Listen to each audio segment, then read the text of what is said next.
Hello, Oikos family, and welcome to episode 17 of the Oikos Family Podcast. This little mini-series we're doing in the podcast is about healthy living. The previous two, episode 15 and 16, I spoke to you about cleanup. So I do hope that the cleanup's going well. Maybe you haven't listened to 15 or 16, and if not, please do, because they are really try and encourage moms and parents to just get to the cleanup process of the journey into healthier living. I also shared on those previous ones just a little bit of testimony regarding what got us on this path. And to be honest, the thing that got us onto the path was a crisis, a health crisis. And we had thought up until then that we were fairly diligent with our healthy living because we had a daughter with a chronic illness, so we had to be very careful with what she ate and what was permitted and what was not. But little did we know that we had a long way to go. In fact, I believe we still have a long way to go, even though it's many, many years later now that we've been on this journey of being conscious of healthy living. Not much time goes by when we discover that there's some more areas of cleanup that we need to focus on. That's why I mentioned, please go listen to 15 and 16 if you haven't already, all about cleanup. Because to me, it never ends. There's always something new to learn about what we need to clean up with regard to our health, and just being more aware and being more conscientious and more intentional about that. But what I wanted to do today was just to share with you why I am so passionate about this topic. And it's because, as you would have heard previously, that I not only had chronically ill children, but also I became chronically ill myself. And that is, I had cancer. And I've written that whole story about that cancer in a book called Abundant Life. And it is available as an ebook on the oikosfamily.co.za website. But I'm just telling you about it because of the fact that there's a lot more shared there than I'm possibly ever going to be able to just do on a short little podcast. I do hope to produce the Abundant Life physical book and ebook as an audiobook one day, but that's down the road. And I'm only mentioning it because of the fact that I go into quite a lot more depth regarding the healthy lifestyle and the testimony of, having had cancer and being a cancer survivor, as people call it. A lot of people feel that cancer is something that just suddenly attacks their body and, oh dear, shame, she's got cancer. But for me, my experience was actually more a case of me needing to learn how much I was doing wrong, and that this disease, which I called like a dis-ease of the body, was a result of the many wrongs I was doing as far as not getting it right, because I was ignorant largely, and I believed that I had things right when I didn't. And so I was in a crisis in my own personal health. My own physical body was in a crisis, and the fact that I had a whole series of cancer. I started with melanoma, and then it went to, I had a lumpectomy to discover that I had malignancy in a lump in one breast, and then it was colon cancer. And as I say, I won't go into the whole detail of all of that because it is an abundant life. But I'm sharing the testimony now to say to you that I believe that once the cleanup started, externally and internally, is when the healing began. And so we've been on that specific journey ever since. And the good news is that I feel abundantly healthy. I mean, I'm not going to pretend that I am 100% healthy, because I wonder if I ever will be here on planet Earth. There's just so much that's not right that one has to deal with, that it is a constant work. That's what I can say. It's a constant work to keep being conscientious and intentional about doing as much right as we possibly can with regard to this healthy living.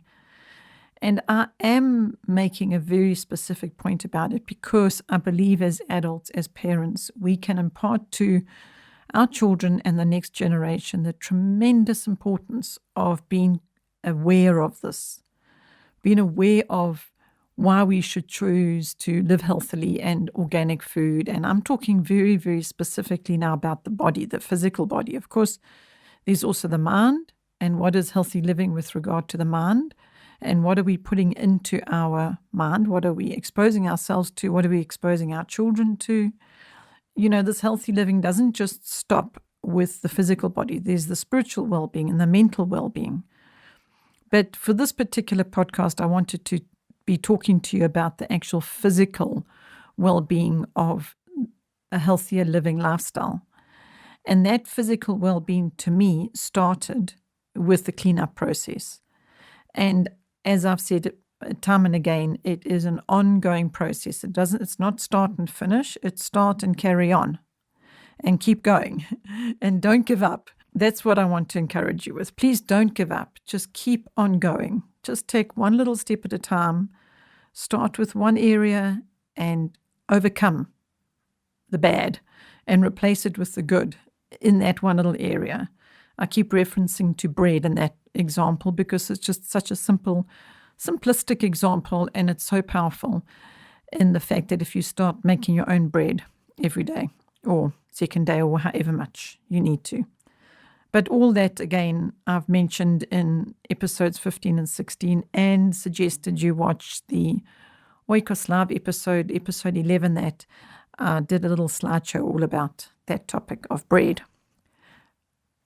I also wanted to encourage you. I'm hoping that you've spent the last couple of weeks busy with the cleanup and focusing on that. But I also wanted to ask you or encourage you or suggest that you ask your children how they're feeling about things. Hear from them, get their thoughts, because one little story that I want to share that my husband Greg loves to tell people, and that is the day that our son James came to tell us something. And the thing he came to tell us was all about sugar. And the reason that he came to tell us the story is that we had removed all sugar from our home because of me having cancer and trying to conquer it. In actual fact, cancer thrives on sugar. So I had to remove sugar from my diet entirely. And so that meant we removed it from the home, which meant we never had sugar anymore. And back to the little story of James, he came to us and he said that he likes it that his mind is quiet sometimes now. So we asked him, what does he mean? He said, no, his mind always used to be busy, but now it's quiet sometimes. And we really believe that that was because he no longer had sugar in his diet. And it was quite profound to us that this little person was actually experiencing some stillness and quiet moments in his mind. So that is why I'm encouraging you to listen to your children. Let's hear what they've got to say. Please, take time. Hear what your children have got to say. When you make changes and you stop a certain thing and replace it with something else, hear from them how they're feeling about that, if they're experiencing anything different within their bodies. And just as a family, focus on how this is good for you and hear from them to hear how it's good for them. Because I believe that actually helps with the conviction. It helps them to be on board, as it were. It helps them to be standing with you and not just opposing, but I don't want to. What child doesn't want to? What child wants to give up sugar, but when they experience that there's something better, that you're replacing it with something better, and they're experiencing that for themselves, that's what I'm encouraging you to hear and to listen for and to be intentional again. Lots of intentionalness here. So again, this is all about being very intentional and conscientious about making changes for a healthier living lifestyle. So let me leave you with this.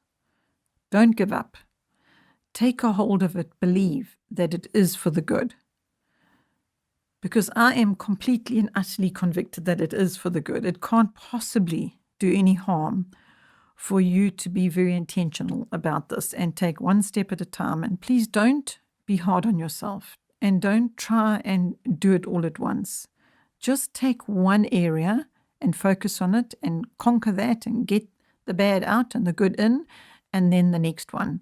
Because on the next podcast, I would like to be giving you some actual practical ideas and practical tips on what you can do one step at a time. And in the previous episodes, I've spoken about the bread. And so you can actually start with that and get that in place and begin doing that. Maybe you are already, which is just wonderful if you are. Maybe you can actually help your children to see the value of what you're doing already by spending some time on educating them in that. See, it's the learning lifestyle. Always so much to learn, and it's not necessarily all coming out of books, but mostly out of your heart and conviction, and just going on this journey with commitment and conviction that this is good and it is right, and this is going to be better for you and your family. So thank you for listening, and I'm looking forward to sharing with you again. Bye for now.